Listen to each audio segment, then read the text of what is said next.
Au nom du Père et du Fils et du Saint-Esprit, Amen. Grande joie d'être là avec toi en ce dimanche 13 août, jour de fête, jour de joie. Jésus est vivant, Jésus est ressuscité. Il est vainqueur de tout mal, de tout péché, de tout ce qui nous éloignait de Dieu et qui nous éloignait aussi les uns des autres. Jésus a tout détruit. Aujourd'hui, en ce dimanche, la première lecture, c'est le premier livre des Rois, chapitre 19, à partir du verset 9. Là, il entra dans la grotte. Il y resta pour la nuit. Voici que la parole du Seigneur lui fut adressée, lui disant, à Élie, Dieu parle à Élie, sors et tiens-toi dans la montagne devant le Seigneur. Et voici que le Seigneur passa. Il a eu un grand ouragan, si fort qu'il fondait les montagnes et brisait les rochers en avant du Seigneur. Mais le Seigneur n'était pas dans l'ouragan. Et après l'ouragan, un tremblement de terre. Mais le Seigneur n'était pas dans le tremblement de terre.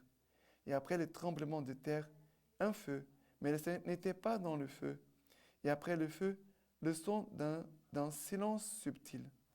Dès qu'Élie l'entendit, il se voila le visage avec son manteau, et sortit et s'éteint à l'entrée de la grotte. Jusqu'au verset 11. Voilà. Et ici, le Seigneur vraiment veut nous faire comprendre comment Dieu aussi se manifeste. On voit Élie qui se cache dans une grotte, il avait peur, il se cache, il est poursuivi, il a peur de mourir, il se cache. Et au milieu de sa peur, il a la manifestation de Dieu. Au milieu de la grotte obscure, dans l'obscurité où il s'est fermé, Dieu entre. Ça veut dire qu'il n'y a pas d'obstacle pour Dieu. Il n'y a pas d'obstacle pour Dieu.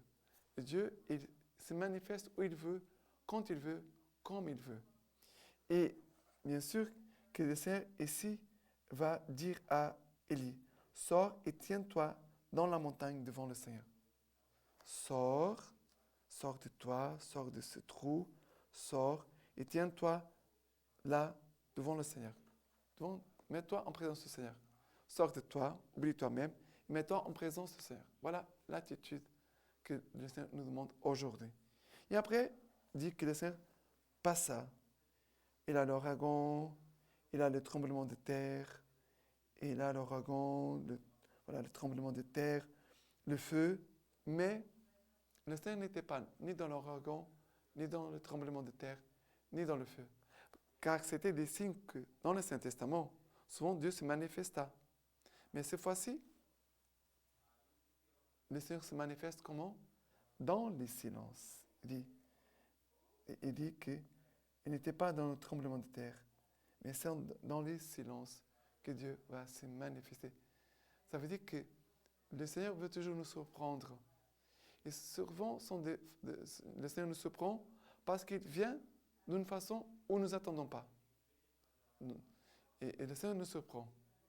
Et ici, Élie, il est surpris, car le Seigneur vient le visiter dans la peur qu'il avait, dans la crainte qu'il avait, dans l'enfermement qu'il était. On pourrait même dire qu'il était dépressif. Et Dieu va faire sortir Élie de ce trou, et il fait apporte-le. Et Dieu le tire de ce trou, de l'obscurité, et il met-le dans la lumière. Dieu est lumière. C'est le livre de la Genèse dit Dieu est lumière. Voilà. Le Seigneur veut vraiment nous éclairer. Le Seigneur veut qu'on sorte de nous-mêmes, qu'on se place devant le Seigneur et on laisse sa lumière nous éclairer. D'accord? Maintenant, le psaume d'aujourd'hui, c'est le psaume 85, à partir du verset 9. J'écoute que dit Dieu. Ce que dit le Seigneur, c'est la paix. Pour son peuple et ses fidèles. Pour vous qu'ils ne reviennent à leur folie. Proche est son salut pour qui les craint. Et la gloire habitera notre terre. Amour et vérité se rencontrent. Justice et paix s'embrassent. Vérité germera de la terre. Et des cieux se penchera la justice. Le Seigneur lui-même donnera le bonheur. Et notre terre donnera son fruit. Justice marchera devant lui. Et de ses pas tracera un chemin. Alors, j'écoute ce que dit le Seigneur. Ce que le Seigneur dit, c'est la paix pour son peuple et ses fidèles. J'écoute et que le Seigneur, par l'écoute, le Seigneur veut nous donner la paix pour nous et pour ses proches. Le Seigneur veut nous bénir dans la paix. Et proche est son salut pour qui le craint. Le Seigneur est proche. Le Seigneur est proche. Amour et vérité se rencontrent, justice et paix s'embrassent. Vérité germera de la terre et des cieux se penchera la justice. C'est beau de voir ces mouvements.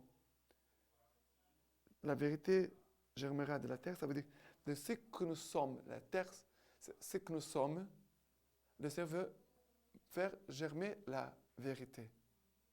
Le Seigneur veut mettre en milieu de nous sa vérité. Et du haut des cieux, la justice de Dieu se penchera, s'incline vers nous. La justice de Dieu, c'est la miséricorde de Dieu. La justice de Dieu, c'est que Dieu vraiment veut nous éduquer comme ses enfants. Le Seigneur veut nous former en nous des saints, des hommes intimes de lui, qui l'écoutent dans les silences. Élie écoute le Seigneur dans les silences, dans la brise légère. Le Seigneur nous invite aussi à l'écouter, en écoutant la présence du Seigneur qui passe. Le Seigneur nous bénit dans la paix. Le Seigneur fait son œuvre en nous. Voilà ce que le Seigneur nous dit. Et maintenant, la deuxième lecture d'aujourd'hui, c'est Romains chapitre 9, à partir du verset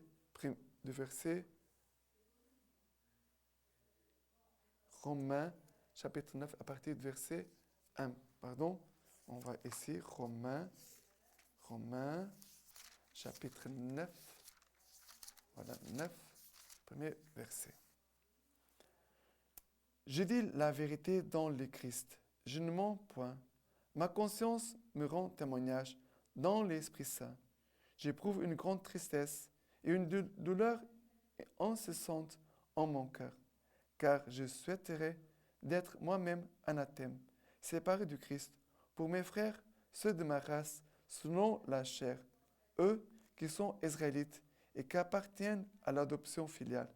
La gloire, les alliances à qui appartiennent l'adoption filiale, la gloire, les alliances, la législation, le culte, les promesses et aussi les patriarches, et de qui le Christ est issu selon la chair, lequel est au-dessus de tout, Dieu béni éternellement. Amen.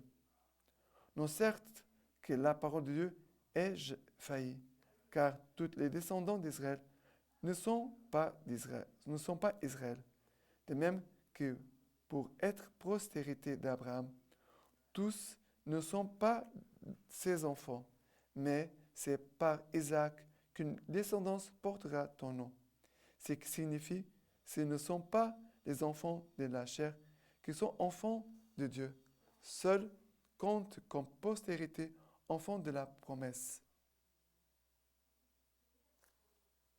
Alors, ici, le Seigneur veut nous dire que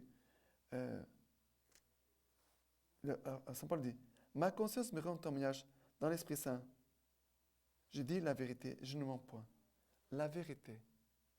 Paul voit que Dieu bénit sa vie parce qu'il vit dans la vérité et que sa conscience, vraiment, elle est conduite, illuminée par l'Esprit Saint. Il dit, j'éprouve une grande tristesse, une douleur incessante en mon cœur, car je souhaiterais être moi-même séparé, anathème, séparé de Christ, pour que mes frères puissent connaître l'amour du Christ, puissent connaître la puissance du Christ. Il va dire, eux, ils sont israélites, à qui appartiennent l'adoption filiale, la gloire, les alliances, les législations, le culte, les promesses, aussi les patriarches. Voilà, ils reconnaissent tout, le Seigneur a tout donné, tout appartient à eux. Mais ils n'ont pas reconnu Jésus-Christ. Jésus qui est issu selon la chair de ce peuple de patriarches, lequel est au-dessus de tout, Dieu béni éternellement. Tu vois, ils ne peuvent pas affirmer cela. Et Paul souffre du fait que les gens n'accueillent pas Jésus-Christ, ne reconnaissent pas Jésus-Christ comme le vrai Dieu, notre Sauveur. Il n'a pas un autre nom donné aux hommes sur cette terre par qui nous pourrons être sauvés. C'est cela, nous dit Saint Paul. voilà, il y a beaucoup de monde, de personnes qui ne reconnaissent pas Jésus comme son Seigneur et son Sauveur. C'est pour ça qu'on doit évangéliser. Et maintenant, l'évangile d'aujourd'hui, c'est Matthieu chapitre 14, à partir du verset 22. Et aussitôt, il obligea les disciples à monter dans la barque et à les devancer sur l'autre rive, pendant qu'il renverrait les foules. Et quand il eut renvoyé les foules, il gravit la montagne à l'écart pour prier. Le soir venu, il était là seul. La barque, elle se trouvait déjà éloignée de la terre de plusieurs stades, harcelée par les vagues, car le vent était contraire. À la 4e veille de la nuit, il vint vers eux en marchant sur la mer. Les disciples, les voyant marcher sur la mer, furent troublés. « C'est un fantôme !» disaient-ils. Et pris de peur, ils se mirent à crier.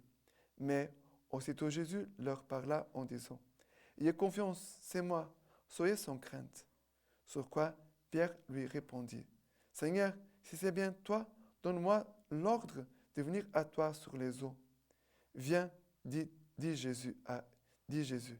Et Pierre, descendant de la barque, se mit à marcher sur les eaux et vint vers Jésus. Mais voyant le vent, il prit peur et commençant à couler, il s'écria, « Seigneur, sauve-moi !» Aussitôt Jésus tendit la main et les saisit en lui disant, « Homme de peu de foi, pourquoi as-tu douté ?» Et quand ils furent montés dans la barque, le vent tomba. Ceux qui étaient dans la barque se prosternèrent devant lui, en disant, « Vraiment, tu es le Fils de Dieu. Vraiment, tu es le Fils de Dieu. » Voilà, les actions de Jésus, c'est pour nous aider à reconnaître vraiment qu'il est le Fils de Dieu. Qu'il est Dieu. Ce n'est pas seulement comme Jésus était seulement quelqu'un que Dieu a envoyé, mais c'est Dieu lui-même qui vient jusqu'à nous. C'est cela notre foi. Dieu n'est pas un homme, un grand prophète spécial. Jésus, il est Dieu. Nous croyons en Jésus qu'il est Dieu tout-puissant, qui a puissance sur la mer, le vent, sur toutes choses, qu'il est tout-puissant pour venir nous trouver à chacun de nous. Là où nous sommes, si nous sommes en train de couler, il va saisir notre main, il va nous enlever.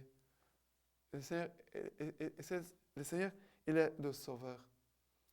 Il est Dieu Tout-Puissant sur toutes les choses créées, sur les choses spirituelles, les êtres visibles et invisibles. Mais d'où vient cette force de Jésus? Vient de la prière. Quand il eut renvoyé les foules, il gravit la montagne à l'écart pour prier. Jésus prie. Et Jésus veut nous aider à aller vers la source, vers le Père, pour prier avec lui. Jésus veut nous enseigner à prier. Jésus veut vraiment que nous soyons enfants de Dieu, comme lui. Jésus veut vraiment nous diviniser. Jésus veut nous diviniser pour que nous puissions vraiment témoigner de lui pour notre monde qui souffre parce qu'il ne connaît pas encore Dieu. La lecture patristique d'aujourd'hui, c'est Sainte Catherine de Sienne. Dialogue sur la providence. Comment pourrais-je me consoler en croyant que je possède la vie alors que ton peuple serait dans la mort, en voyant les ténèbres des péchés envelopper ton épouse tout aimable à cause de mes défauts et de ceux de tes autres créatures? Je veux donc et je demande comme une grâce sans pareille que tu lui fasses miséricorde par cet amour incompréhensible qui t'a poussé à créer l'homme à ton image et ressemblance. Mais je sais bien que la faute du péché, lui, a fait perdre en toute justice la dignité dans laquelle tu l'avais établi. Quel cœur pourrait être assez dur pour rester indifférent et ne pas être déchiré en considérant qu'une telle grandeur est descendue jusqu'à une telle profondeur, une telle bassesse, celle de notre humanité. Non, nous sommes ton image, et tu es devenu notre image par ton union avec l'homme. Tu as volé ta divinité éternelle en prenant la chair d'Adam, misérable et pécheresse. D'où vient cela? Uniquement de ton amour inexprimable. C'est donc par cet amour incompréhensible que j'implore humblement ta majesté de toutes les forces de mon âme, pour que tu fasses gracieusement miséricorde à tes misérables créatures. Maintenant, je vous laisse la bénédiction par les mains toutes pures de la Vierge Marie. Que Dieu Tout-Puissant vous bénisse et vous garde, le Père, le Fils et le Saint-Esprit. Amen.